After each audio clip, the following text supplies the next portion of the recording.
Hello everyone, back again with movie and tune recap.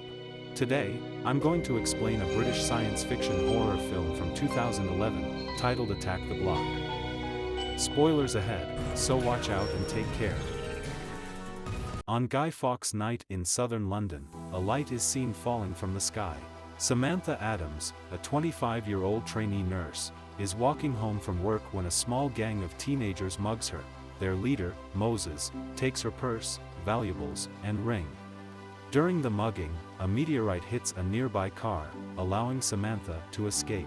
As Moses searches the car wreckage for valuables, a strange creature scratches his face. The creature is pale, hairless, eyeless, and about the size of a dog. It attacks Moses, but he stabs it with his pocket knife and it runs away. The gang chases the creature to a small wooden house and kills it. Hoping to gain fame and fortune, they take the dead animal to their acquaintance, cannabis dealer Ron, to get advice on what to do, and his boss Hi-Hats, a local gang leader, who instead recruits Moses to work for him. He lives at the top of their tower block, Wyndham Tower, and Moses asks Hi-Hats to keep the creature in their fortified weed room while he decides on what to do next.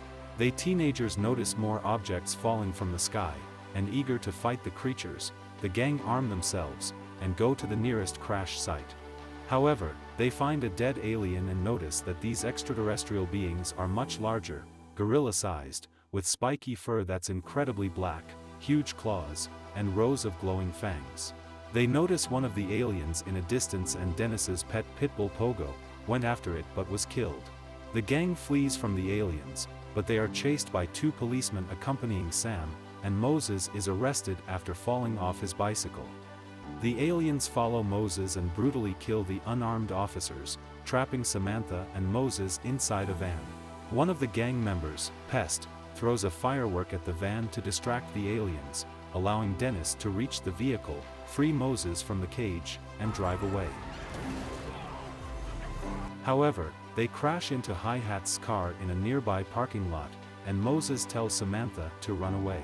The rest of Moses' gang catches up and confronts Hi-Hats and his henchmen, who accuse Moses of trying to kill Hi-Hats, and take his place as the local drug lord.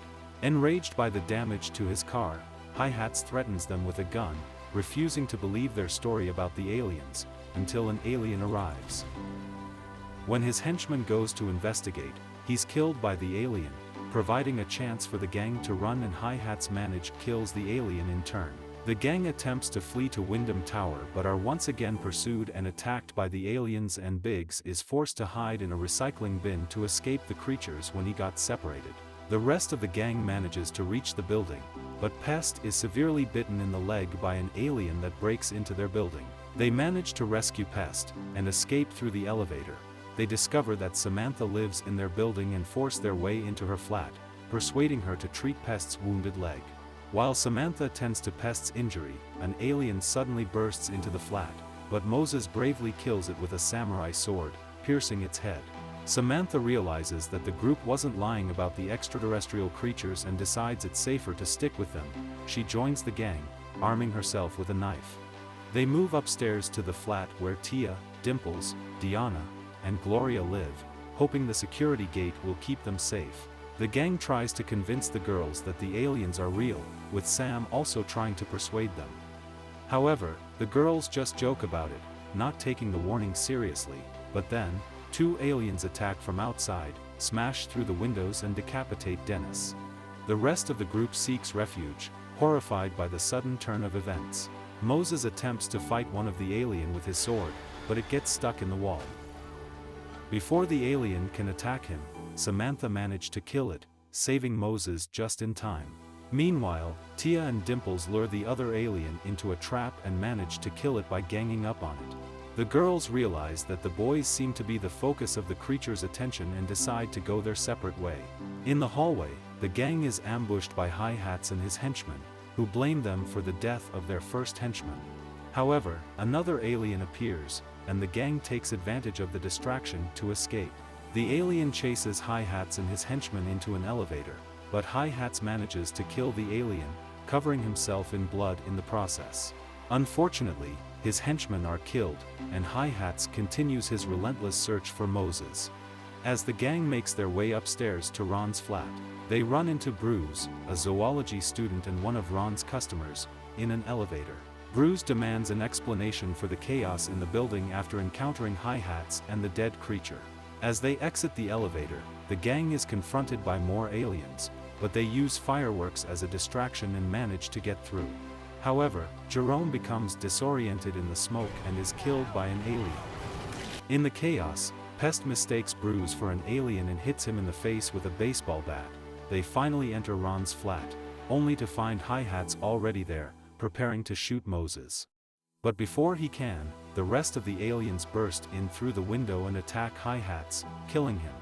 Moses, Pest, Samantha, and Bruce retreat into the weed room for safety, while Ron hides elsewhere in the flat.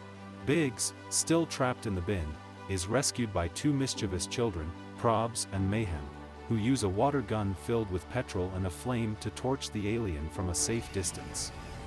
Meanwhile, in the weed room, Bruce notices a luminescent stain on Moses' jacket under the ultraviolet light.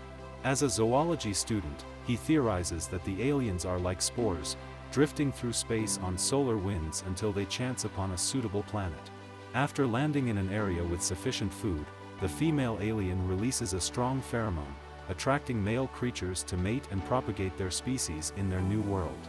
Bruce suggests that the smaller, hairless alien Moses killed earlier was a female, and its mating scent on Moses' jacket has been attracting the larger male aliens throughout the evening. The gang devises a plan with Sam, who hasn't been exposed to the pheromone, to go to Moses' flat and turn on the gas oven. Moses intends to lure the creatures into his flat and blow them up. Before executing the plan, Moses returns the stolen ring to Sam, feeling remorseful for mugging her. Sam successfully evades the aliens and turns on the gas in the flat before escaping the tower block. Meanwhile, Moses, with the dead female alien strapped to his back, rush out of the weed room and into his flat, drawing the male aliens after him. As they converge on the scent, Moses throws the female alien into the kitchen, and the males follow. Using fireworks, Moses ignites the gas-filled room and leaps out of the window just in time. The explosion engulfs the flat and the aliens, but Moses survives, clinging to a Union flag hanging from the side of the building. In the aftermath, Moses, Pest, Bruce, and Ron are arrested by the arriving police and held responsible for the string of deaths that occurred around the block that night.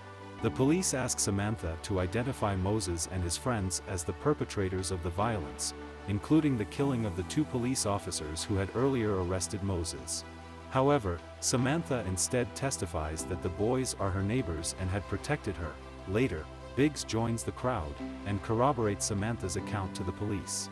In the back of the police van, Moses and Pest hear the residents of the block cheering for Moses, and the movie concludes as they both smile. Okay guys, that's all the recap about Attack the Block from 2011. Thanks for watching, see you again in the next video.